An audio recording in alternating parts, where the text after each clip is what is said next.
Aufpassen! Wer über die Zeit in Wirtshäusern oder auf der Gasse sich betreten lässt, besonders ledige Burschen, die johlen und schreien, wird bestraft. Wer bei Hochzeiten oder sonst sich verkleidet und bei der Mummerei angetroffen wird, wird bestraft. Wer sich volltrinkt, wird bestraft. Wer geistliche oder weltliche Obrigkeit lästert und ihnen oder den ihrigen Übles nachredet, wird bestraft. Wer sich untersteht, trotz oftmaligem Verbot an Hochzeiten, beim Kirchgang oder in der Neujahrsnacht zu schießen, wird bestraft. Wer mit Tänzen oder sonst unnötigen Händel und Gezänk oder gar Schlägereien anfängt, wird bestraft. Das ist alles aus der Polizeiordnung von Ebingen aus Mitte des 18. Jahrhunderts. Herzlich willkommen zu der dritten und letzten Folge von Wadammerheit mit Schwerpunkt gerade diese Polizeiordnung von Ebingen. Und ich lese euch jetzt mal vor, was es sonst noch Spezielles damals gegeben hat an Verordnungen und an Strafen. Ich lese jetzt nicht alle vor, sondern bloß die, wo mir gut gefallen. Wer beim Waschen von Salat und dergleichen den Unrat im Brunnen lässt, 2 Schilling.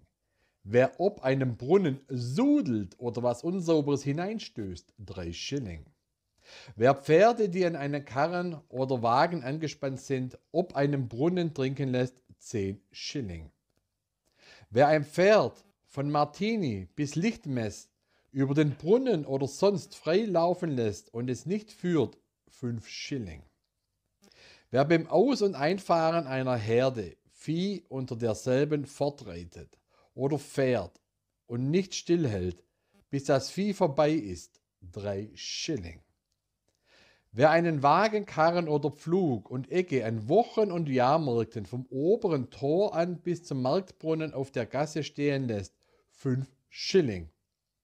Wer eine Miste zu nahe an die Stadtmauer oder andere Gebäude setzt, wovon man mindestens 2 Schuh wegbleiben muss, 10 Schilling. Wer auf öffentlichen Gassen eine Holzbeige hat, groß oder klein, 5 Schilling. Wer hinter den Stadtmauern im Zwinger den Wandel versperrt, etwas Unreines in den Weg wirft oder ihn hinter seinem Haus und Garten nicht säubert und reinhält, jedes Mal 5 Schilling. Jetzt wissen wir auch, wo die Kehrwoche herkommt.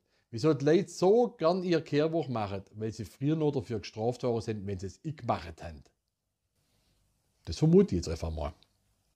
Wer einen Wagen oder Karren mit Heu, Ömt oder Stroh über Nacht unabgeladen auf der Gasse stehen lässt und nicht in die Scheuern fährt, 10 Schilling. Wenn die Bürgerschaft durch Läuten der Glocke auf oder vor das Rathaus berufen wird, sollen die Feuerschauer sich verteilen, die Häuser visitieren und wen sie als einen Ungehorsamen zu Haus oder sonst antreffen, jedes Mal strafen um 10 Schilling. Wer bei solchen Versammlungen ohne Mantel auf oder vor dem Rathaus erscheint, 2 Schilling. Wer den Hut oder die Kappe bei solchen Versammlungen aufsetzt, solange etwas publiziert wird oder der Beamte mit der Bürgerschaft redet, weil dies wider den Wohlstand und des fürstlichen Beamten Respekt läuft, 2 Schilling. Wer beim Läuten der Abendglocke nicht sein Haupt entblößt, mithin nicht wenigstens äußerliche Andacht zum Gebet zeigt, 2 Schilling. Wer an Wochenmärkten mit Schmalz, Eiern und dergleichen nicht herein in die Stadt geht, sondern etwas draußen in den Vorstädten verkauft, Käufer und Käufer jeweils 2 Schilling. Wer hinter der Stadtmauer seine Kloak, Abort, nicht mit Backsteinen oder wenigstens einem guten bretternen Schlauch versieht und unten mit einem Kasten einfasst, damit Gestank und Unlust für Fremde und Einheimische verhütet werde, 10 Schilling. Diejenigen, die erst nach 4 Uhr zu einer Hochzeit ins Wirtshaus gehen, weil das verursacht, dass es hernach zu spät in der Nacht wird, 3 Schilling.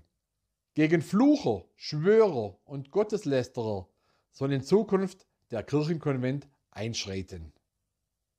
Die Wildschützen, die an Sonn- und Feiertagen in die freie Pirsch gehen und bisweilen auch den Gottesdienst versäumen, werden bestraft.